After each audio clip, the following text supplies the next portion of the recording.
વાવ-થરાદના દિયોદરમાં તંત્ર દ્વારા ગેરકાયદેસર દબાણો સામે સપાટો બોલાવવામાં આવ્યો। શહેર તેમજ હાઈવે વિસ્તારમાં નડતરરૂપ કાચા અને પાકા દબાણો તોડી પાડવાની ઝુંબેશ શરૂ કરાઈ।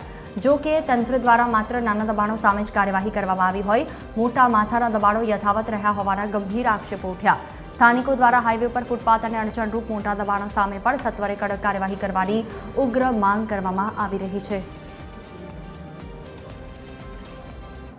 ગામની અંદર એક અનેક પ્રમાણમાં દબાણો છે। જેવો અમારે દિયોદર ગામની અંદર એક આંબલીવાસ છે, એની અંદર પણ મોટા પ્રમાણની અંદર એવા દબાણો છે કે સરકાર એના પાછળ કોઈ તંત્ર કોઈ કાર્યવાહી કરતું નથી। દિયોદરની અંદર એવા રોડના ફૂટપાથ ઉપર એવા દબાણો કે પુષ્કળ પ્રમાણમાં છે, જેવો દુકાનો પણ બની ગઈ છે। દિયોદરમાં પણ દુકાનો એટલે ઘણું પુષ્કળ પ્રમાણમાં એટલું દબાણ છે।